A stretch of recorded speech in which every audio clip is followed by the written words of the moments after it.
الحمد للہ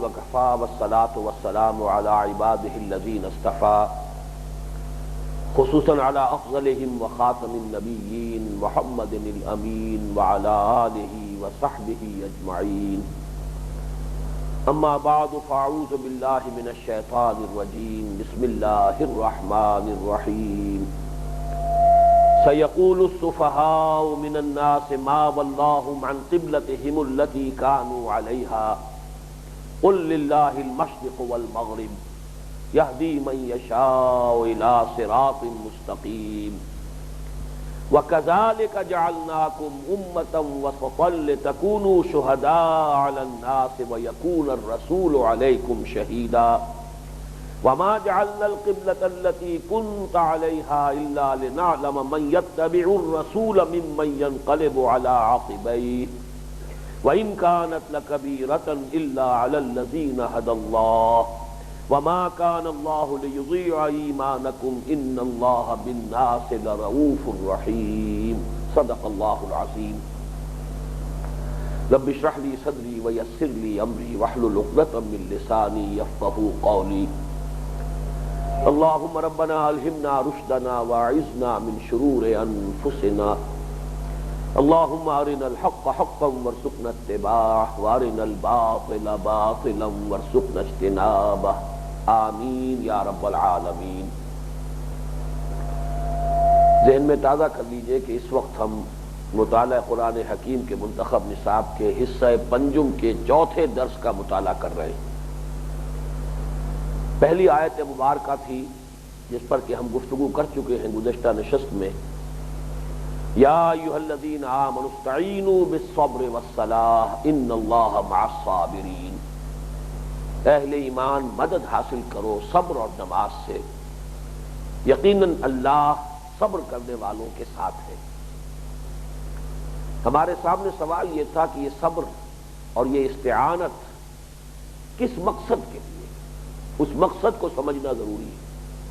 وہ بار گراں کون سا تھا، وہ عظیم ذمہ داری کون سی تھی جس کے لیے اس اہتمام کے ساتھ کہا جا رہا ہے کہ اے مسلمانوں، یہ بڑی ذمہ داری ہے، بڑا بوجھ ہے، بہت کٹھن کام ہے جو تمہارے ذمہ لگا دیا گیا ہے، اس کے لیے مدد طلب کرو اللہ سے، لیکن اس کے لیے صبر اور نماز دو چیزوں کا انتظام خود کرو گے تو اللہ کی مدد آئے گی۔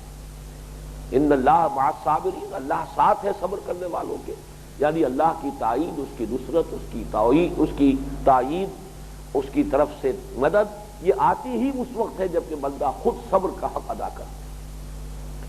اس کے ضمن میں یہ دو آیات ابھی جو تلاوت کی گئی ہیں، دوسرے پارے کی ابتدائی دو آیات، یا یہ آیات 142 سے 143 ہے سورہ بقرہ کی، کہیں گے عنقریب یہ نادان لوگ کس شے نے پھیر دیا ان کا رخ اس قبلے سے جس پر یہ پہلے تھے۔ وہ قبلہ کون سا تھا؟ بیت المقدس، جس کی طرف حضور صلی اللہ علیہ وسلم نے اور مسلمانوں نے 16 مہینے تک رخ کر کے نماز پڑھی۔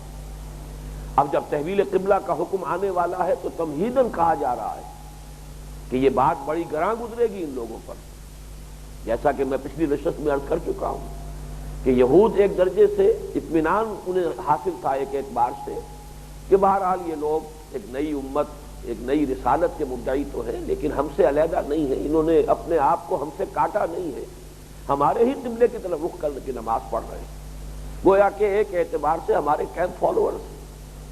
لیکن اب جب انہیں نظر آئے گا تو یہ تو معاملہ کچھ مختلف ہے، یہ ایک بالکل نئی امت کی تشکیل ہو رہی ہے۔ قبلہ جو ہے در حقیقت مرکز ہے، اس مرکز کے گرد ایک تشکیل ہو رہی ہے۔ تو عنقریب یہ کہیں گے نادان لوگ کس چیز نے پھیر دیا انہیں ان کے اس قبلے سے جس پر وہ تھے۔ قل للہ المشرق والمغرب، پہلا جواب تو یہ دیا گیا اے نبی ان سے کہہ دیجئے اللہ ہی کے لیے ہے مشرق بھی اور مغرب بھی۔ اور یہ نوٹ کر لیجئے کہ یہ مضمون اتنا اہم ہے تحویل قبلہ کا، اتنی اہمیت اس کو حاصل تھی کہ اس کے لیے یہ مضمون اس سے پہلے آ چکا آیت نمبر 115 میں، تقریباً 3 رکوع قبل یہ آیت آئی ہے، للہ المشرق والمغرب فأینما تولوا فثم وجہ اللہ، مشرق و مغرب سب اللہ کے ہیں، جدھر بھی تم رخ کرو گے اللہ کا رخ ادھر ہی ہے۔ یعنی قبلے کا تعین جو ہے وہ در حقیقت اس کے معنی یہ نہیں ہے کہ اللہ تعالیٰ کسی خاص سمت میں محدود ہے، معاذ اللہ ثم معاذ اللہ، اللہ کی ذات محدود نہیں ہے، نہ کسی سمت میں نہ کسی مقام سے، اس کے لیے تو نہ جسم ہے نہ جسمانیت ہے نہ جہت ہے، کوئی سمت نہیں ہے کوئی جہت نہیں ہے، اس کی ذات مطلق ہے۔ تو مشرق و مغرب سب اللہ کے، یہ تو امت کی تشکیل کے لیے ایک مرکز چاہیے، یہ تمہاری ایک ضرورت ہے۔ اللہ تعالیٰ اس کے لیے مرکز وہی بنا دیتا ہے کہ جس کی کوئی تاریخ ہے، جس کا کوئی پس منظر ہے، جس کی کوئی روحانی داستان ہے، روحانی پس منظر ہے، جیسے کہ خود فرمایا یروشلم کے بارے میں، مسجد اقصیٰ کے بارے میں، سبحان الذی اسریٰ بعبدہ لیلا من المسجد الحرام الی المسجد الاقصی الذی بارکنا حولہ لنریہ من آیاتنا۔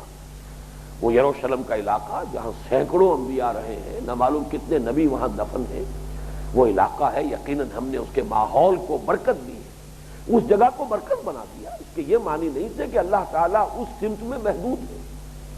اسی طرح یہ خانہ کعبہ ہے، یہ پہلا گھر ہے جو اللہ کی عبادت کے لیے تعبیر کیا گیا، ان اول بیت وضع للناس للذی ببکہ، اس کو اب مرکز بنایا جا رہا ہے۔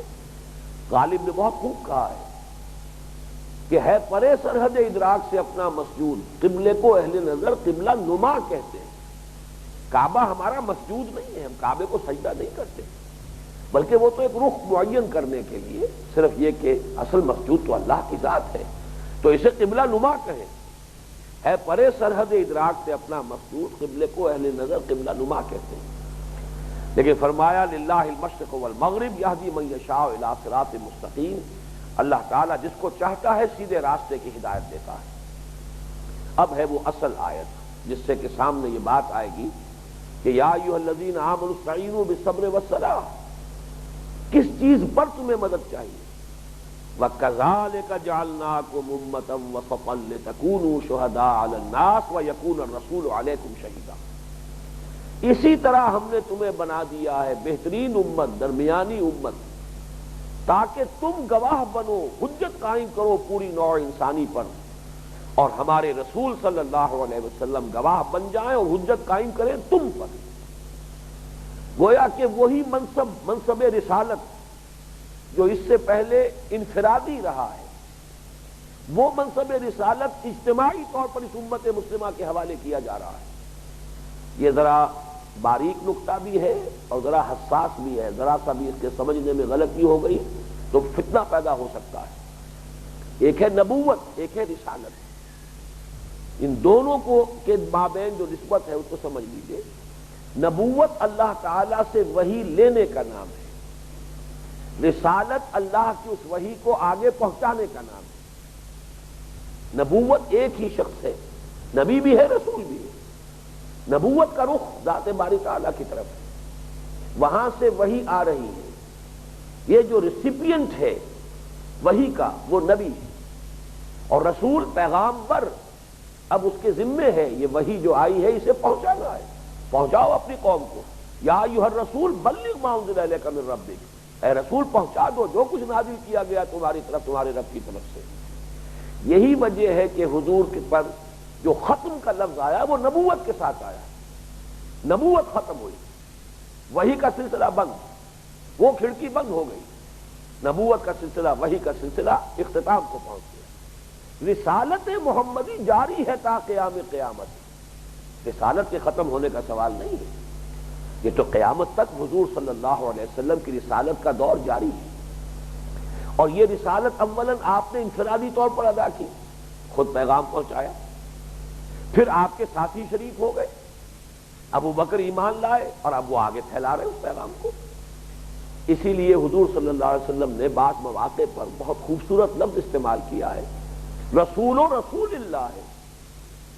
حضرت معاذ بن جبل کو حضور صلی اللہ علیہ وسلم نے جب گورنر بنایا، عامل بنایا یمن کا، اور آپ جا رہے تھے، اس وقت جو گفتگو ہوئی ہے آپ نے ان کا کچھ امتحان لیا کہ اے معاذ تم جا رہے ہو یمن، اگر کوئی معاملہ پیش آئے گا فیصلہ کیسے کرو گے؟ عرض کیا قرآن مجید سے۔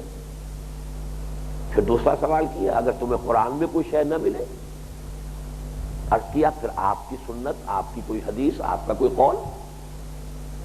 تیسرا پھر سوال کیا اگر نہ کوئی قرآن کی آیت تمہیں ملے اس معاملے میں، نہ کوئی میری حدیث ہو، پھر عرض کیا پھر ثم اجتہدو، پھر میں اجتہاد کروں گا، پھر میں اپنی سی کوشش کروں گا، غور کروں گا، سوچ بچار کروں گا، جو کچھ کتاب و سنت میں سے علم میرے پاس ہے اس کے حوالے سے نظائر سے قیاس کرتے ہوئے فیصلہ کروں گا۔ اس پر حضور نے شاباش دی، شانے کے اوپر تھپکی دیتے ہوئے فرمایا اس اللہ کا شکر ہے جس نے اللہ کے رسول کو یہ ہدایت عطا فرما دی۔ رسول کے رسول یعنی اللہ کے رسول ہیں محمد صلی اللہ علیہ وسلم، اب ان کے پیغام پر ان کے ایلچی ہو کر ان کے نمائندے بن کر جا رہے ہیں معاذ بن جبل، تو یہ اللہ کے رسول ہیں۔ بالکل اسی طرح حضرت عمر نے ایک مرتبہ فرمایا، حضور نے حکم دیا جب بیعت رضوان ہوئی ہے صلح حدیبیہ کے موقع پر، تو واپس آ کر حضور نے حکم دیا کہ خواتین سے بھی بیعت لی جائے، مدینہ کی خواتین بھی بیعت کریں، اور حضرت عمر کو نمائندہ بنا دیا اپنا کہ جاؤ اور خواتین سے بیعت لے لیں۔ حضرت عمر نے جا کر فرمایا انا رسول رسول اللہ ہے، میں اللہ کے رسول کا رسول ہوں۔ اس معنی میں اب سمجھ لیجئے کہ یہ امت محمد صلی اللہ علیہ وسلم تا قیام قیامت رسول و رسول اللہ ہے، اللہ کے رسول کی رسول ہے۔ فرض رسالت محمدی، فریضہ رسالت محمدی تا قیام قیامت اس امت کے کاندھے پر ہے، جس کو کہ تعبیر کیا گیا ہے تاکہ تم حجت قائم کرو پوری نوع انسانی پر اور ہمارے نبی صلی اللہ علیہ وسلم حجت قائم کرے تم پر۔ اس پر چونکہ ہم گفتگو کر چکے ہیں، یہ ہمارے اس منتخب نصاب کے حصہ چہارم کا درس اول ہے، سورہ حج کا آخری رکوع، اور اس میں یہ الفاظ آ چکے ہیں، اور یہ میں نے اصول کئی مرتبہ آپ کے سامنے بیان کیا ہے کہ اہم مضامین قرآن مجید میں کم سے کم 2 مرتبہ ضرور آئیں گے، اور زیادہ اہمیت ہوگی 3 مرتبہ آئیں گے، اور زیادہ اہمیت ہوگی 4 مرتبہ آئیں گے۔ ابھی ہم دیکھ چکے ہیں پچھلی نشست میں 4 مرتبہ وہ الفاظ قرآن مجید میں دہرائے گئے، یتلو علیہم آیاتہ ویزکیہم ویعلمہم الکتاب والحکمۃ، 4 مرتبہ۔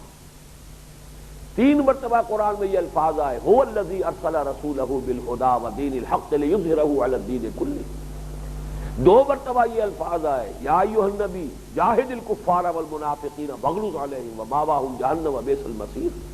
جو کہ تو الفاظ ایک شوشے کا فرق ہے، بعض جگہوں پر ایسا ہوتا ہے کہ الفاظ وہی ہوں گے، ترتیب بدل جائے گی۔ چنانچہ سورہ حج میں یہ مضمون آ چکا ہے، آخری آیت جاہدوا فی اللہ حق جہادہ هو اجتباکم، اور وہ آیت لمبی ہے، درمیانی حصہ چھوڑ رہا ہوں، اللہ کی راہ میں جہاد کرو جتنا کہ اس کے لیے جہاد کا حق ہے، اس نے تمہیں چن لیا ہے۔ کس لیے چن لیا ہے؟ تمہاری اپوائنٹمنٹ کس کام کے لیے ہوئی؟ فرض منصبی کیا ہے؟ لیکون الرسول شہیدا علیکم وتکونوا شہداء علی الناس، وہاں پہ رسول کا ذکر پہلے، امت کا بعد میں، تاکہ رسول گواہ بنے تم پر، حجت قائم کریں تم پر، اللہ کی عدالت میں کھڑے ہو کر پروزیکیوشن وٹنس کی حیثیت سے گواہی دے کہ اللہ تیرا پیغام جو مجھ تک پہنچا تھا میں نے انہیں پہنچا دیا، اور پھر تم یہی کام کرو بقیہ پوری نوع انسانی کے ضمن میں، ہمارا پیغام پہنچاؤ، اللہ کے نبی کا جو پیغام ہے اس کی رسالت کا حق ادا کرو، اس پیغام کو پہنچاؤ، حجت قائم کرو، اور قیامت کے دن تمہیں کھڑے ہو کر ٹیسٹیفائی کرنا ہوگا کہ اللہ تیرے نبی کے ذریعے جو پیغام ہم تک پہنچا تھا ہم نے پوری نوع انسانی تک پہنچایا ہے۔ اور اگر فرض کرو بالفرض نبی یہ فرض منصبی ادا نہ کرتے تو کیا ہوتا؟ وَلَنَسْأَلَنَّ الَّذِينَ أُرْسِلَ إِلَيْهِمْ وَلَنَسْأَلَنَّ الْمُرْسَلِينَ، ہم تو پوچھ کر رہیں گے ان سے بھی جن کی طرف رسولوں کو بھیجا، اور پوچھ کر رہیں گے رسولوں سے بھی، تم لوگوں نے ہمارا پیغام پہنچا دیا تھا، اور وہ کھڑے ہو کر گواہی دے اے اللہ ہم نے تیرا پیغام پہنچا دیا۔ اب یہ جواب دے، یہی لفظ استعمال ہو رہا ہے كَذَلِكَ جَعَلْنَاكُمْ أُمَّةً وَسَطًا لِتَكُونُوا شُهَدَاءَ عَلَى النَّاسِ وَيَكُونَ الرَّسُولُ عَلَيْكُمْ شَهِيدًا۔ یہاں امت کا ذکر پہلے ہے، اس لیے کہ تحویل قبلہ کا مضمون چلا آ رہا ہے۔ تحویل قبلہ میں عرض کر چکا ہوں یہ نسب امت محمد صلی اللہ علیہ وسلم کی علامت ہے، سمبل ہے۔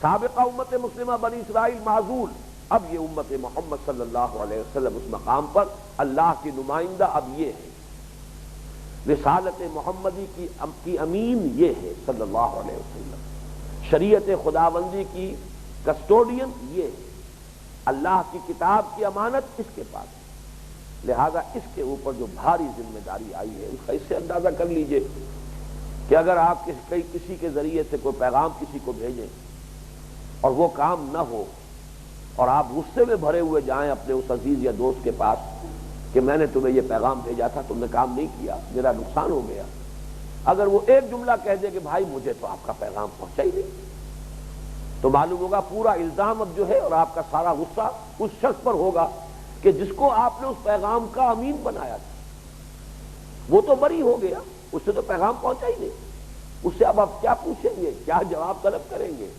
کیا اس سے اظہار ناراضگی فرمائیں گے، کس بات کی اسے سزا دیں گے، اسے تو پیغام پہنچا ہی نہیں۔ سارا بوجھ ساری ذمہ داری اس کی ہو جائے گی کہ جو اس پیغام کا ایلچی بنا تھا، پیغامبر بنا تھا، امین بنا تھا۔ خدا نہ خواستہ اگر امت مسلمہ یہ فرض ادا نہیں کرتی تو پوری نوع انسانی کی گمراہی کا وبال اس سے کر دیتا۔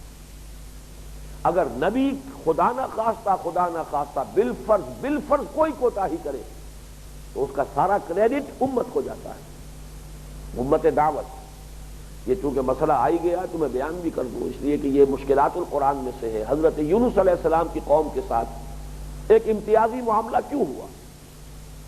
سورہ یونس میں صاف ذکر ہے، کوئی قوم ایسی نہیں گزری کسی رسول کی کہ اس پر عذاب الہی کے آثار شروع ہو چکے ہوں اور پھر اس کی توبہ قبول کر لی جائے، توبہ کا دروازہ بند ہو چکا ہوتا، الا قوم یونس، سوائے قوم یونس۔ کیوں؟ نبی سے یعنی حضرت یونس علیہ السلام سے صرف ایک معاملہ ہو گیا ہے کہ اللہ تعالیٰ کی صریح اجازت آنے سے پہلے اپنی قوم سے ناراض ہو کر ان کی جو بھی غلط روش تھی اس سے غیرت و حمیت حق کے جوش میں آ کر، کوئی معاذ اللہ ذاتی مخاصمت نہیں تھی، کوئی ذاتی ناراضگی نہیں تھی، کوئی اپنی ذاتی جو ہے غیظ و غضب کا معاملہ نہیں تھا، حمیت دین، حمیت حق، اس کے جوش میں آ کر اپنی قوم کو چھوڑ کر چلے گئے۔ اب یہ جو ہلکی سی خطا ہو گئی ہے اس کا کریڈٹ قوم کو مل گیا ہے کہ عذاب کے آثار شروع ہو چکے، لیکن قوم نے جب محسوس کیا کہ واقعتاً یہ تو یونس جو کہہ رہے تھے وہی بات ہونے لگی ہے، تو وہ چیختے چلاتے ہوئے توبہ کرتے ہوئے گھروں سے نکلے، میدان میں جمع ہو گئے، اور وہ عذاب کشفنا کا لفظ آیا ہے، کشفنا عنہم عذاب الخزي، ہم نے اس رسوا کن عذاب کو کھول دیا، گویا کہ آثار شروع ہو چکے تھے، جیسے گھٹا آ جائے اور پھر گھٹا کھل جائے، اس طریقے سے ہم نے اس عذاب کو دور کر دیا۔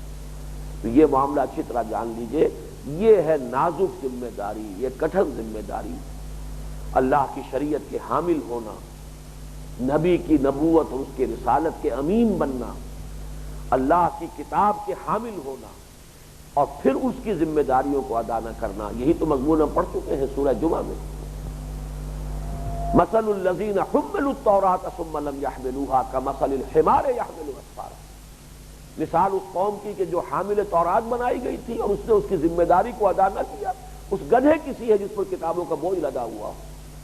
بڑا ثقیل لفظ آیا ہے، اور واقعہ یہ ہے کہ حصے لطیف کے اوپر گرانی کا احساس ہوتا ہے کہ گدھے کی مثال دی ہے اللہ نے، لیکن مطلوب ہے یہ کہ آپ کو محسوس ہو کہ حامل کتاب الہی ہو کر اس کی ذمہ داریوں کو ادا نہ کرنا اللہ کی نگاہ میں حقیقتاً اس کا مقام کیا ہے۔ کمثل الحمار یحمل اسفارا، چار پائے برو کتابیں چند، گدھے کی پیٹھ پر آپ مکالمات افلاطون کی گٹھڑی باندھ کر رکھ دیجئے، کتابوں کی والیوم، اس سے اسے کیا فائدہ ہوگا؟ یہی مسئلہ ہے اس امت کا جو حامل کتاب الہی ہو اور اس کے پھر حقوق اور فرائض کو ادا نہ کر رہی۔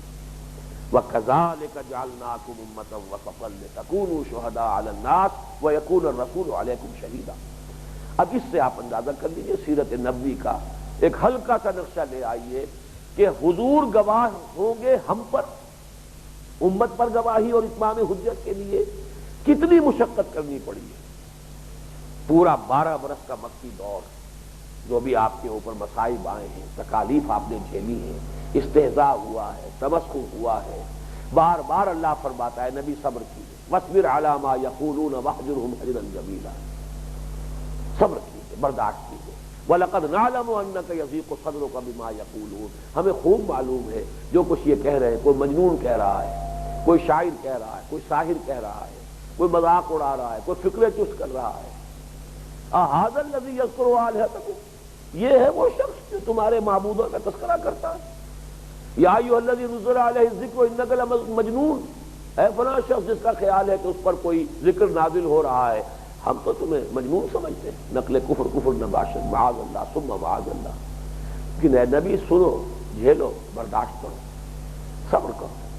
یہ صبر جو ہے یہاں سے شروع ہوا تھا. پھر صحابہ کرام نے کیسی سختیاں جھیلی ہیں. خود حضور پر فزیکل اسالٹس ہوئے ہیں، طائف کے میدان میں، وادی میں جس طرح پتھراؤ ہوا ہے. پھر ہجرت کے مرحلے سے گزرے ہیں. پھر جو بھی قتال اور جہاد کی مختلف وادیاں ہیں، وہ اگر میدان بدر تھا تو دامن احد بھی آیا ہے. 70 صحابہ کی لاشیں جو ہیں محمد الرسول اللہ صلی اللہ علیہ وسلم نے دفن فرمائی ہے، تدفین کا اہتمام کیا ہے. جن میں سگے چچا جو ہیں حضرت حمزہ رضی اللہ تعالی عنہ، ان کی لاش بھی ہے. چچا بھتیجے کا رشتہ بھی ہے، خالہ زاد بھائی ہونے کا رشتہ بھی ہے، دودھ شریک بھائی ہونے کا رشتہ بھی ہے، بچپن کے ساتھ کھیلے ہوئے ہمجولی ہونے کا رشتہ بھی ہے، اسد اللہ بھی ہے، اسد و رسول ہی بھی ہے. اور حال یہ ہے کہ ناک کٹی ہوئی ہے لاش کی، اور کان کٹے ہوئے ہیں، اور کلیجہ چبایا گیا ہے، پیٹ چاک کیا گیا ہے. یہ سارے تصور کو ذہن میں رکھیے. تب کہیں جا کر وہ بات ہوئی کہ اتمام حجت ہو گیا، حق ادا کر دیا اللہ کے پیغام کو پہنچانے کا. تبھی تو کھڑے ہو کر کہہ سکیں گے قیامت کے دن پروردگار میرے پاس جو تیرا پیغام آیا تھا، جو ذمہ داری میرے کندھے پر آئی تھی، میں نے ادا کر دی. اے مسلمانوں اب تم اس جگہ کھڑے. خطبہ حجۃ الوداع میں یہی فرمایا تھا حضور نے، فَلْيُبَلِّغِ الشَّاهِدُ الْغَائِبَ. پہلے گواہی لے لی ان سے، الا هل بلغت، لوگوں میں نے پہنچا دیا یا نہیں؟ سب نے بیک زبان کہا انا نشہد انک قد بلغت وادیت ونصحت. ہاں حضور ہم گواہ ہیں، آپ نے حق تبلیغ ادا کر دیا، حق خیرخواہی ادا کر دیا، حق امانت ادا کر دیا. 3 دفعہ سوال کیا، تینوں مرتبہ جواب ملا. پھر نگاہ اٹھائی آسمان کی طرف، انگشت شہادت سے اشارہ کیا ہے 3 مرتبہ، اللہم اشہد، اللہم اشہد، اللہم اشہد. اللہ تو بھی گواہ ہے. یہ مان رہے ہیں کہ میں نے ان کو تیرا پیغام پہنچانے کا حق ادا کر دیا. پھر فرمایا فَلْيُبَلِّغِ الشَّاهِدُ الْغَائِبَ. اب پہنچائیں وہ جو یہاں ہیں ان کو جو یہاں نہیں ہے. جہاں جو یہاں نہیں ہے وہ بھی ہے کہ جو دنیا میں اس وقت تھے لیکن اس وقت تو موجود نہیں تھے حضور کے سامنے، اور وہ بھی ہیں جو ابھی تا قیامت دنیا میں آئیں گے. ان سب لوگوں کو دین کی بات پہنچانا، پیغام پہنچانا، حجت قائم کرنا، اتمام حجت کرنا، یہ فرض منصبی ہے اس امت کا. اس لیے تمہیں امت بنایا گیا ہے. اس لیے نہیں بنایا گیا ہے کہ بس صرف شفاعت کے لالچ میں رہو کہ شفاعت ہو جائے گی بیڑا پار ہو جائے گا. شفاعت بھی ہوگی یقیناً، لیکن اس شفاعت کے مستحق تو بنو گے تب نا. وَكَذَلِكَ جَعَلْنَاكُمْ أُمَّةً وَسَطًا لِتَكُونُوا شُهَدَاءَ عَلَى النَّاسِ وَيَكُونَ الرَّسُولُ عَلَيْكُمْ شَهِيدًا. اس کے لیے مدد طلب کرو. یا ایھا الذین آمنوا استعینوا بالصبر والصلاۃ. اس میں ذرا ایک تفسیری نکتہ بھی ہے وہ میں بیان کر دوں. کذالک جو ہے یہ ایک مشکل مقام ہے. کذالک، کاف حرف جار ہے، مشابہت کے لیے آتا ہے، ذالک اشارہ. کذالک سے مراد کیا ہے؟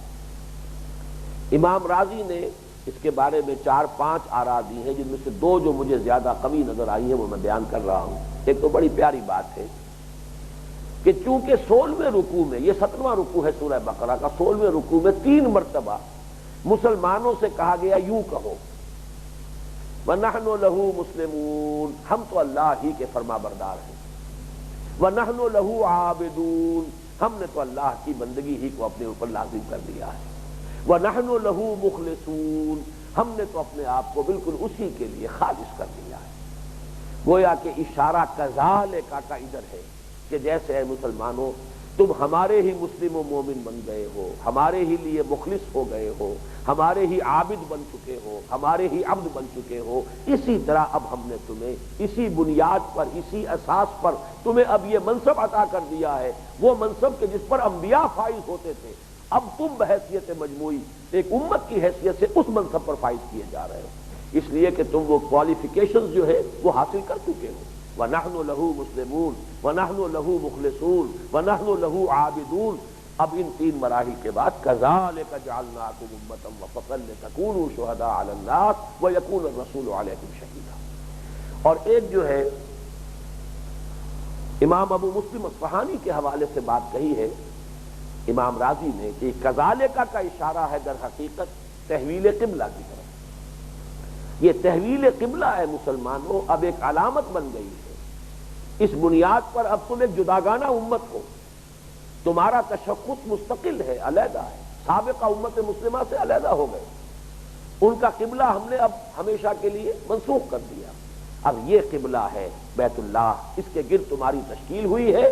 وَكَذَلِكَ جَعَلْنَاكُمْ أُمَّةً وَسَطًا لِتَكُونُوا شُهَدَاءَ عَلَى النَّاسِ وَيَكُونَ الرَّسُولُ عَلَيْكُمْ شَهِيدًا۔ اگلی آیت بھی پڑھ لیجئے، بلکہ اسی آیت کا ٹکڑا ابھی چل رہا ہے۔ وَمَا جَعَلْنَا الْقِبْلَةَ الَّتِي كُنْتَ عَلَيْهَا، میں نے عرض کیا تھا کہ اللہ تعالیٰ نے اس کو اپنی طرف نسبت دی ہے، اور ہم نے نہیں ٹھہرایا تھا وہ قبلہ جس پر آپ تھے، یعنی 16 مہینے بیت المقدس کی طرف رخ کر کے جو آپ نے نماز پڑھی ہے، یہ بھی ہماری سینکشن سے ہوا ہے، ہماری طرف ہے، اس فعل کی نسبت بھی ہماری طرف سے۔ اور اس کی دونوں شکلیں ہو سکتی تھی جو میں نے بیان کی تھی، یا تو حضور کا اجتہاد تھا، وہ اجتہاد جو ہے اللہ تعالیٰ کی طرف سے اس کو برقرار رکھا جائے تو گویا کہ وہ اللہ ہی کا حکم ہو گیا، یا یہ ہے کہ وحی خفی تھی، اس وحی خفی کی بنا پر حضور صلی اللہ علیہ وسلم نے اپنا جو رخ رکھا ہے 16 مہینے تک وہ بیت المقدس کی طرف رکھا ہے، لیکن یہاں اسے اللہ تعالیٰ اپنی طرف منسوب کر رہے ہیں، اگرچہ کوئی لفظی حکم قرآن مجید میں موجود نہیں ہے کہ جس سے یہ ثابت ہو کہ آپ کو یہ حکم دیا گیا تھا وحی جلی کے ذریعے سے کہ بیت المقدس کی طرف رخ کر کے نماز پڑھیں۔ وَمَا جَعَلْنَا الْقِبْلَةَ الَّتِي كُنْتَ عَلَيْهَا إِلَّا لِنَعْلَمَ مَن يَتَّبِعُ الرَّسُولَ مِمَّن يَنقَلِبُ عَلَىٰ عَقِبَيْهِ، اور یہ ہم نے اس لیے کیا کہ ہم دیکھ لیں کہ کون ہے وہ جو اتباع کرتے ہیں رسول کا۔ بہت اہم مقام ہے یہ بھی، وہ جو اقبال نے کہا ہے کہ دی ہماؤس مصطفیٰ برساں خیش را کے دی ہماؤس، دین تو نام ہے مصطفیٰ کی اتباع کا صلی اللہ علیہ وسلم۔ اس لیے بھی نوٹ کیجئے کہ قرآن بھی تو ہمیں دیا ہے، اللہ نے دیا ہے بواسطہ مصطفیٰ دیا ہے صلی اللہ علیہ وسلم، اور مصطفیٰ صلی اللہ علیہ وسلم کو صرف وحی جلی نہیں ہوتی تھی، وحی خفی بھی ہوتی تھی، لہذا جو وہ دے رہے ہیں تم لو پکڑو، خذوا ما آتاکم الرسول، ما آتاکم الرسول فخذوہ وما نہاکم عنہ فانتہوا، جو بھی تمہیں رسول دے دیں اسے مضبوطی سے لے لو، تھام لو، پکڑ لو، اور جس چیز سے روک دے رک جاؤ۔ یہ چونکہ رسول کا لفظ آیا ہے اس لیے کہ قرآن میں آیت نہیں اتری تھی کہ رخ کر کے نماز پڑھو، اور یہ امتحان لیا ہے در حقیقت اللہ تعالیٰ نے۔ دو امتحانات ہو گئے تحویل قبلہ میں، پہلے تو مومنوں کا امتحان ہو گیا جو مہاجر بن کر آئے تھے، ظاہر بات ہے مکے کے لوگ تھے، انہیں جتنی محبت خانہ کعبہ سے تھی اس کا آپ اندازہ کر سکتے ہیں۔ خود حضور کے بارے میں آتا ہے جب آپ ہجرت کے لیے روانہ ہو رہے تھے تو کعبے سے لپٹ کر آپ نے کہا تھا، اے کعبہ تجھے معلوم ہے مجھے تجھ سے کتنی محبت ہے، لیکن یہاں کے لوگ مجھے رہنے نہیں دے رہے۔ پھر جب آپ نے چونکہ راستہ اختیار کیا تھا ایک بالکل جو ویران راستہ تھا، جو عام طور پر وہ راستہ استعمال نہیں ہوتا تھا ہجرت کے لیے، اس لیے کہ اندیشہ تھا کہ تعاقب کیا جائے گا، وہ راستہ کہ جو بہت ہی دشوار گزار بھی تھا، لیکن ایک جگہ پر آ کر پھر وہ راستہ اسی مین شاہراہ سے مل گیا۔ اب آپ نوٹ کیجئے کہ شاہراہ جا رہی ہے، دوسرا راستہ یہاں آ کر اس کو ٹچ کر رہا ہے، ٹی بن گئی۔ اب وہ ٹی پر جب آپ کھڑے ہوئے ہیں تو داہنی طرف جائیں تو مدینے کی طرف رخ ہے، بائیں طرف جائیں تو کعبے کی طرف گویا کہ پھر رخ جو ہے کعبے کی طرف ہو جائے گا، مکے کی طرف ہو جائے گا۔ روایات میں آتا ہے کہ اس جگہ آ کر پھر حضور صلی اللہ علیہ وسلم کے قلب کے اوپر عجیب کیفیت ہوئی ہے، گویا کہ اب پھر دو راہے پر آ گئے ہیں کہ ایک دو راہ وہ ہے جو راستہ مکے کو جا رہا اور ایک مدینے کو جا رہا ہے، تو دل میں ہوک سی اٹھی۔ تو اتنی محبت تھی حضور کو کعبے کے ساتھ، اور اتنی محبت ظاہر بات ہے کہ ان کا یہ ایک نیشنل مانومنٹ تھا، چلیے اور کچھ نہیں تو بنی اسماعیل کا، یہ جب ایمان نہ لائے ہو اور ان کو کچھ معلوم نہ ہو کہ اس کی کیا اہمیت ہے اور کیا حیثیت ہے، نیشنل مانومنٹ تو تھا نا ان کا، محبت تھی۔ تو کس قدر ان کے دلوں پر شاخ گزری ہوگی یہ بات کہ کعبے کی طرف پیٹ کر کے نماز پڑھ رہے ہیں اور رخ جو ہے بیت المقدس کی طرف ہے، یہودیوں کا کعبہ، یہودیوں کا قبلہ۔ لیکن امتحان ہو گیا، امتحان ہو گیا کہ کون ہیں وہ لوگ کہ جو رسول کے حکم کو حرف آخر سمجھے۔ رسول نے حکم دیا ہے، جو حکم دیا ہے صحیح دیا۔ اچھا، اب دوسرے نمبر پر جو لوگ مدینے کے کچھ لوگ ایمان لے آئے، مدینے کے لوگ زیر اثر تھے یہود کے، فرض کیجئے، بلکہ معین نام لیتا ہوں، حضرت عبداللہ ابن سلام یہودی تھے رضی اللہ تعالی ایمان لے آئے۔ اب انہیں کتنی کچھ محبت ہے یروشلم کے ساتھ، کتنی کچھ محبت ہے بیت المقدس کے ساتھ۔ اب ان کا امتحان ہو رہا ہے کہ رخ کرو فول وجہک شطر المسجد الحرام، اپنے اس جو بھی قومی اور جو بھی تاریخی جو حمیتیں تھیں، جو محبتیں تھیں، ان سب کے رشتے کاٹو، اور جو محمد کہے صلی اللہ علیہ وسلم اس کو اختیار کرو۔ دین نام ہی اس کا ہے، بمصطفیٰ برساں خیش را کے دی ہماؤس، اگر بہو نہ رسیدی تمام بولا حدیث۔ کس قدر پیارے الفاظ ہیں یہاں، وما جعلنا القبلۃ التي كنت عليها الا لنعلم من يتبع الرسول۔ اللہ کا حکم نہیں آ فرمایا، اس لیے کہ قرآن مجید کے اندر تو حکم نہیں آیا تھا، تاکہ ہم جان لیں، دیکھ لیں کون ہیں وہ لوگ جو رسول کی پیروی کرتے ہیں۔ ممن ينقلب على عقبيه، ہم ان کو جدا کر دیں، ممیز کر دیں ان لوگوں سے جو اپنی ایڑیوں کے بل لوٹ جانے والے ہیں۔ فرض کیجئے، خدا نہ خواستہ، اس کی مثال موجود نہیں ہے، کسی میں اتنی عصبیت ہوتی قبلے کی، اپنے کعبے کی، کہ وہ کہتا نہیں صاحب مجھے نہیں گوارا یہ کہ میں پیٹھ کروں کعبے کی طرف، اور مرتد ہو جاتا معاذ اللہ۔ اگر حمیت اتنی ہوتی، حمیت جاہلی، یا کسی شخص میں عبداللہ ابن سلام میں فرض کیجئے رضی اللہ تعالی عنہ، وہ حمیت جاہلی اس درجے کی ہوتی، یروشلم کی بجائے ادھر رخ کروں، اور اس وقت تک تو اس کے اندر بت رکھے ہوئے تھے، 360 بت تھے، وہ بت تو ابھی 8 سال کے بعد جا کر کلیئر ہوں گے، سن 8 میں جب مکہ فتح ہوگا تب وہاں سے بت جو ہے وہ نکلیں گے، ابھی تو بت رکھے ہوئے، ہم اس بت خانے کی طرف رخ کریں۔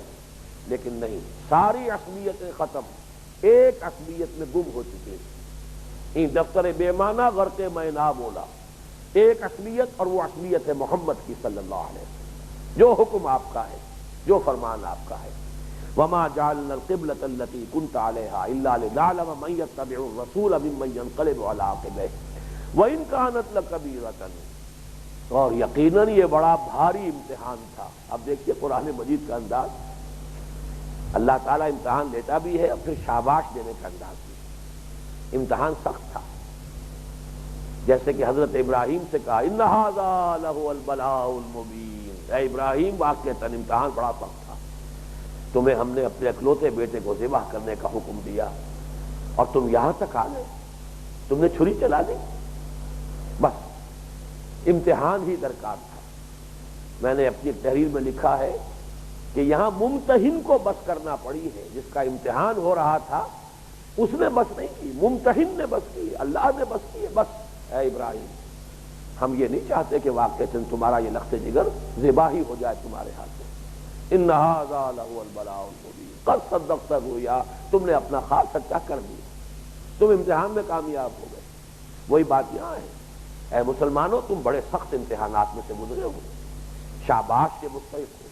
وَإِن كَانَتْ لَكَبِيرَةً إِلَّا عَلَى الَّذِينَ هَدَى اللَّهُ، یقیناً یہ بہت بھاری امتحان تھا۔ یہ عصبیتیں ہوتی ہیں، قبائلی عصبیتیں، تاریخی عصبیتیں، قومی عصبیتیں، نسلی عصبیتیں، ان سب کو تلوار کے ایک تلوار سے جو ہے توحید کی تلوار اور رسالت کی تلوار سے کاٹ دینا آسان کام نہیں ہے۔ یہ بڑا سخت امتحان تھا، سوائے ان کے جنہیں اللہ تعالیٰ ہی ہدایت دے دے، گویا کہ تم کوالیفائی کر گئے ہو، تمہیں واقعتاً اللہ کی جانب سے ہدایت مل چکی ہے۔ وما كان الله ليضيع ایمانکم، اور اللہ تعالیٰ ہرگز تمہارے ایمان کو ضائع کرنے والا نہیں ہے۔ یہ تشویش ہو گئی تھی مسلمانوں کو کہ یہ 16 مہینے کی نمازیں کس کھاتے میں جائیں گی۔ ہم نے تو اگر تو اصل قبلہ یہ تھا تو وہ اس کا مطلب ہے وہ کہ غلط قبلے کی طرف رخ کر کے نمازیں پڑھی گئی۔ فرمایا نہیں، وہ نماز جب محمد کا حکم ادھر کا تھا صلی اللہ علیہ وسلم، اس وقت تم نے ادھر رخ کیا ہے، وہ نماز صحیح، تمہاری نمازیں ضائع ہونے والی نہیں۔ یہاں ایمانکم سے مراد ہے صلواتکم، تمہاری نمازوں کو اللہ ضائع کرنے والا نہیں ہے۔ ان اللہ بالناس لرؤوف الرحیم، اور یقیناً اللہ تعالیٰ تو انسانوں کے حق میں بہت رؤوف ہے، بہت رحیم۔ اب آئیے تیسرا مقام ہے وہ جو دعا تھی حضرت ابراہیم اور حضرت اسماعیل علیہ السلام کی، اے پروردگار ہماری اس نسل میں سے ایک امت مسلمہ برپا کیجو، اور اس امت میں انہی میں سے ایک رسول مبعوث کیجو جو انہیں تیری آیات سنائے، انہیں کتاب و حکمت کی تعلیم دے، ان کا تزکیہ کرے۔ اب اس کا اعلان ہو رہا ہے، یہ اسی سورہ بقرہ کی آیات 151 152۔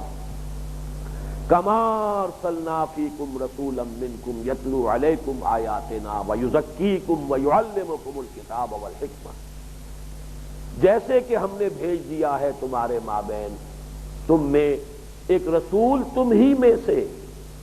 یہ دعائے ابراہیم و اسماعیل کا ظہور ہو گیا اے مسلمانوں، اور ان کی نسل میں سے تمہیں امت مسلمہ بنا دیا گیا، تم اس امت محمد صلی اللہ علیہ وسلم کا نیوکلیس بن چکے ہو۔ کما ارسلنا فیکم رسولا منکم یتلو علیکم آیاتنا ویزکیکم ویعلمکم الکتاب والحکمہ، جو تمہیں ہماری آیات سناتا ہے، تمہارا تزکیہ کرتا ہے، تمہیں کتاب اور حکمت کی تعلیم دیتا ہے، وَيُعَلِّمُكُم مَّا لَمْ تَكُونُوا تَعْلَمُونَ، اور تمہیں سکھا رہا ہے وہ ساری باتیں جو تم نہیں جانتے تھے۔ تمہارے علم میں کہاں تھی یہ ہدایت، تمہارے علم میں کہاں تھی یہ شریعت؟ اللہ تعالیٰ اپنے اس نبی کے ذریعے سے کتاب، حکمت، اس کی سب کی تمہیں تعلیم دے رہا ہے۔ فَاذْكُرُونِي أَذْكُرْكُمْ، پس تم مجھے یاد رکھو میں تمہیں یاد رکھوں گا۔ یہ بھی بہت عمدہ بات ہوئی ہے کہ ہمارے اس منتخب نصاب میں یہ مقامات اب شامل ہو گئے، اس لیے کہ اس کے حوالے سے ایک بہت اہم مضمون ہے جس کو اپنے ذہن میں اچھی طریقے سے راسخ کر لیجیے۔ آپ عام طور پر ایک لفظ استعمال کیا کرتے ہیں پولیٹیکل ڈسکشنز میں، بائی لیٹرل ریلیشن شپ، دو طرفہ تعلقات، بندے اور رب کے مابین بھی تعلق دو طرفہ ہے، بائی لیٹرل ریلیشن شپ۔ فاذکرونی اذکرکم، تم مجھے یاد رکھو میں تمہیں یاد رکھوں گا۔ ان تنصروا اللہ ینصرکم، اگر تم اللہ کی مدد کرو گے اللہ تمہاری مدد کرے گا۔ حدیث نبوی میں آتا ہے میرا بندہ اگر کسی مجلس میں میرا ذکر کرتا ہے میں اس سے کہیں بہتر مجلس میں اس کا ذکر کرتا ہوں۔ اب دیکھیے ہم بیٹھے ہوئے ہیں، انسان ہیں، یہاں اللہ کا ذکر ہو رہا ہے، ہمارا ذکر اللہ کہاں کرے گا؟ ملائے اعلیٰ کی محفل میں۔ خدا خود میر محفل بود اندر لا مکان خسرو، محمد شمع محفل بود شب جائے کہ منبودم، اللہ وہاں ذکر کرے۔ اگر میرا بندہ کسی محفل میں میرا ذکر کرتا ہے میں اس سے کہیں بہتر محفل میں اس کا ذکر کرتا ہوں۔ میرا بندہ مجھے اپنے دل میں یاد کرتا ہے میں اسے اپنے دل میں یاد کرتا ہوں۔ میرا بندہ میری طرف بارش بھر آتا ہے میں اس کی طرف ہاتھ بھر آتا ہوں۔ میرا بندہ میری طرف چل کر آتا ہے میں اس کی طرف دوڑ کر آتا ہوں۔ لیکن ہوگا بائی لیٹرل، تم آؤ گے تو میں آؤں گا، تم میری طرف رخ کرو گے میری بھی عنایت تمہاری طرف ہو جائے گی، تم اپنا رخ پھیر لو گے میں بھی اپنی توجہ ہٹا لوں گا، میری عنایت اور میری شفقت سے محروم ہو جاؤ گے۔ تم میری طرف رجوع کرو گے میں تمہاری طرف رجوع کروں گا۔ توبہ کا لفظ بھی دو طرفہ استعمال ہوتا ہے، اللہ بھی تواب ہے بندے بھی تواب ہیں۔ ان اللہ هو التواب الرحیم، بہت توبہ کا قبول فرمانے والا، اور بندے تواب۔ کل بنو آدم خطاؤون وخیر الخطائین التوابون، تمام بنی آدم جو ہیں بہت خطا کار ہیں، ان میں سب سے زیادہ بہتر لوگ وہ ہیں جو بہت ہی توبہ کرنے والے ہیں۔ تو توبہ ہے تو دو طرفہ ہے، ذکر ہے تو دو طرفہ ہے، نصرت ہے تو دو طرفہ ہے۔ ہماری مدد کرو ہم تمہاری مدد کریں گے۔ تو اس کے لیے یہ مقام فاذکرونی اذکرکم، تم مجھے یاد رکھو۔ اور اس کے حوالے سے تازہ کر لیجئے سابق درس میں جو بات آئی تھی کہ صبر کے لیے اصل سہارا کیا ہے؟ تعلق مع اللہ، اور تعلق مع اللہ کا ذریعہ کیا ہے؟ اللہ کا ذکر۔ اللہ کو یاد رکھو، اور ذکر کے معنی استحضار اللہ فی القلب، اللہ کو اپنے دل میں موجود رکھا جائے۔ اس کے لیے ذریعہ ذکر ہے تلاوت، اس کے لیے ذریعہ ذکر ہے نماز، اس کے لیے ذریعہ ذکر ہے تسبیح، تحمید، تہلیل، تکبیر، جو بھی آپ کرتے رہے، یہ تمام ذرائع ذکر ہے۔ اصل ذکر کیا ہے؟ اللہ دل میں ہو، استحضار اللہ فی القلب، اللہ کو موجود رکھنا دل میں، یہ ذکر ہے، باقی ذرائع ذکر ہے۔ واشکروا لی ولا تکفرون، اور میرا شکر کرو، تمہیں جو مقام دیا ہے، جو منصب دیا ہے، وہی مقام رسالت کی فرائض جو ہے وہ تمہارے کندھوں پر آئے ہیں، وہ مرتبہ تمہیں دیا ہے۔ محمد مصطفیٰ ہے، تم مجتبی ہو، وجتبا کو مجھ سے تمہیں چن لیا ہے، پسند کر لیا ہے، تمہارا سلیکشن کر لیا ہے، تمہیں اس ذمہ داری کے لیے سلیکٹ کر لیا گیا ہے، لہذا اس پر اللہ کا شکر ادا کرو، اس مقام کا حق ادا کرو، اس فرض منصبی کا حق ادا کرو۔ اب لوٹئے اصل درس کی طرف۔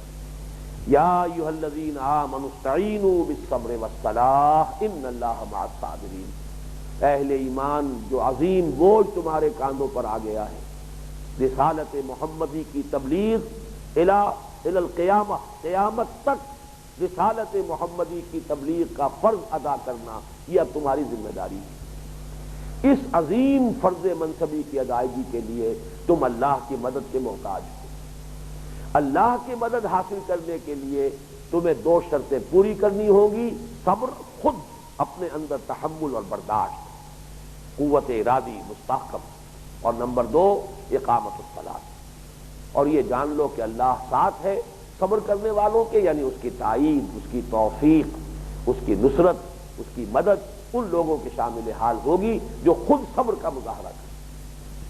وَلَا تَقُولُوا لِمَن يُقْتَلُ فِي سَبِيلِ اللَّهِ أَمْوَاتٌ، اور جو اللہ کی راہ میں قتل ہو جائیں انہیں مردہ نہ کہو، بل احیاء ولکن لا تشعرون، بلکہ وہ زندہ ہیں تمہیں اس کا شعور نہیں۔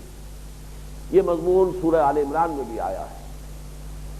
ہرگز مت سمجھو ولا تحسبن الذین قتلوا فی سبیل اللہ امواتا بل احیاء عند ربهم یرزقون فرحین بما آتاہم اللہ من فضلہ، ہرگز نہ سمجھنا، یہ بات جان لیجئے کہ ہم ولکن لا تشعرون، تمہیں شعور نہیں ہے، ہم نہیں سمجھ سکتے اس زندگی کو، ہمارے فہم سے، ہمارے شعور سے، ہمارے ادراک سے بالا ہے۔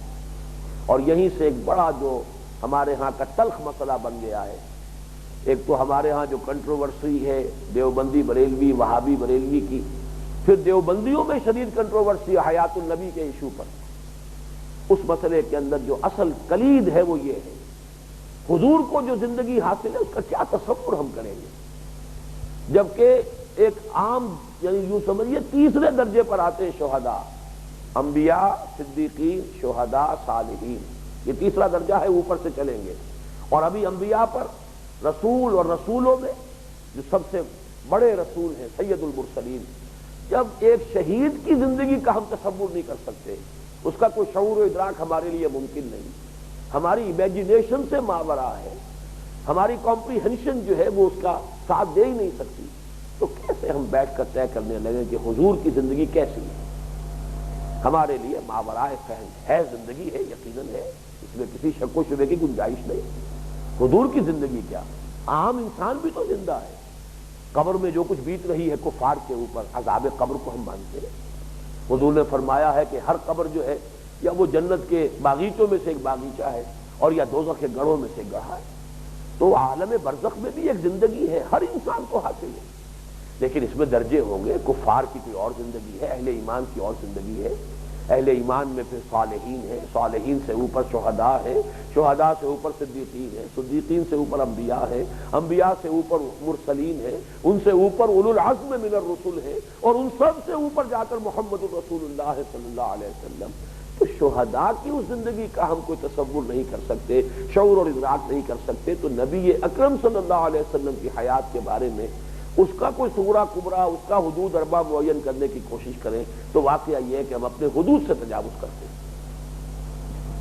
وَلَنَبْلُوَنَّكُمْ بِشَيْءٍ مِّنَ الْخَوْفِ وَالْجُوعِ وَنَقْصٍ مِّنَ الْأَمْوَالِ وَالْأَنفُسِ وَالثَّمَرَاتِ۔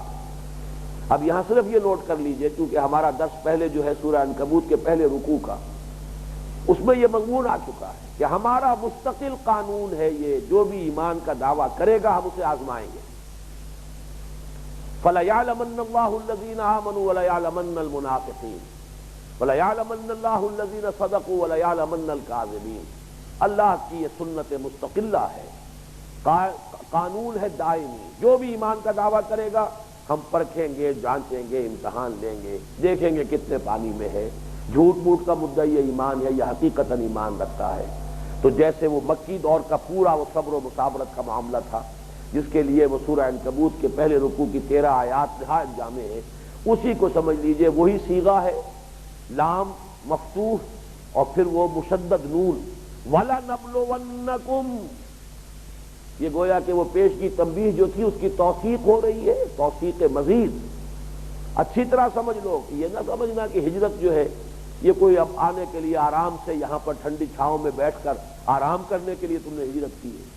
یہ مستشرقین ہجرت کو فلائٹ کہتے ہیں، یہ فرار سمجھتے ہیں، حالانکہ در حقیقت ہجرت اصل میں یہ چونکہ وقت اب ختم ہو رہا ہے، میں اس کو انشاءاللہ اگلے کسی درس میں بیان کروں گا، یہ اصل میں تو ہے متحیزا الی فئۃ، جیسے کہ سورہ انفال میں آیا ہے، ایک نیا بیس اپنی سٹرگل کے لیے لانچ کرنے کے لیے، ایک نیا مرکز، در حقیقت اس کی طرف ہجرت کی گئی ہے۔ یہ کوئی آرام یا فرار یا زندگی اپنی جان بچانے کے لیے یا مشقتوں سے بچنے کے لیے نہیں ہے، بلکہ یہ تو اپنی اس اصل لانچ کرنے کے لیے انقلابی جدوجہد کو جو ایک مرکز اللہ نے عطا فرما دیا ہے ادھر جا رہے ہیں۔ متحیزا الی فئۃ ہے یہ در حقیقت کہیں فرار نہیں ہے، روگردانی نہیں ہے۔ تو ہم لازماً تمہیں آزمائیں گے، وَلَنَبْلُوَنَّكُمْ بِشَيْءٍ مِّنَ الْخَوْفِ، خوف کی کیفیت سے، بھوک سے، والجوع ونقص من الاموال والانفس والثمرات، جانی اور مالی اموال کے نقصان اور ثمرات کے دونوں معنی ہوں گے۔ پھلوں کا جو کوئی فصل ہے پکی ہوئی ہے اور اس وقت موقع حکم دے دیا نکلو تبوک کے لیے، کون اتارے گا کھجور کی فصل، اور درختوں کے اوپر تو تباہ و برباد ہو جائے گی، لیکن جانا ہے، حکم ہے محمد رسول اللہ کا صلی اللہ علیہ وسلم۔ یہ اگرچہ وقت ختم ہو گیا، میں جملے ختم کر رہا ہوں، میں اس کو دوہرا لوں گا بعد میں۔ اسی طریقے سے ثمرات سے مراد یہ بھی ہے، بسا اوقات بہت سی محنت کی ہوئی ہوئے لیکن انسان اپنی نگاہوں کے سامنے دیکھتا کہ میری محنت جو ہے وہ اجڑ رہی ہے، میری دنیا لٹ رہی تھی اور میں خاموش تھا، نگاہوں کے سامنے نظر آتا ہے کہ میری یہ محنتیں اکارت جا رہی ہیں۔ کیا ہے؟ ہمیں کام کرنا ہے، ہمارا فرض ہے، ہمیں اپنے فرض کی ادائیگی کے لیے کمر کسی رکھنی ہے، اگر نتیجہ نکلتے ہیں نہ نکلے، کوئی اس کا ہمارے سامنے جو ہے محسوس نتیجہ نظر نہیں آ رہا نہ ہے۔ وَلَنَبْلُوَنَّكُمْ بِشَيْءٍ مِّنَ الْخَوْفِ وَالْجُوعِ وَنَقْصٍ مِّنَ الْأَمْوَالِ وَالْأَنفُسِ وَالثَّمَرَاتِ وَبَشِّرِ الصَّابِرِينَ، بشارت دے دیجئے صبر کرنے والے، الَّذِينَ إِذَا أَصَابَتْهُم مُّصِيبَةٌ قَالُوا إِنَّا لِلَّهِ وَإِنَّا إِلَيْهِ رَاجِعُونَ، وہ صبر کرنے والے کہ جب ان پر کوئی مصیبت آتی ہے تو وہ کہہ اٹھتے ہیں ہم اللہ ہی کے ہیں، اللہ ہی کی طرف ہمیں لوٹ جانا ہے۔ اے اللہ ہم تیرے ہی ہیں، تیری جانب سے جو امتحان آئے، جو آزمائش آئے، جو ابتلا ہو، سر تسلیم خم ہے جو مزاج یار میں آئے، نہ شبد نصیب دشمن کے شبد ہلاک تیغت، سر دوستاں سلامت کے تو خنجر آزمائی، اولئک علیہم صلوات من ربہم ورحمہ، یہ ہے وہ لوگ جن پر ان کے رب کی طرف سے عنایتیں ہیں، شفقتیں ہیں، رحمت ہے، وَأُولَٰئِكَ هُمُ الْمُهْتَدُونَ، اور یہی لوگ ہوں گے ہدایت پانے والے، یعنی منزل مراد تک جا پہنچنے والے۔ اللہم ربنا اجعلنا منہم۔ بارک اللہ لی ولکم فی القرآن العظیم ونفعنی وإیاکم بالآیات والذکر الحکیم۔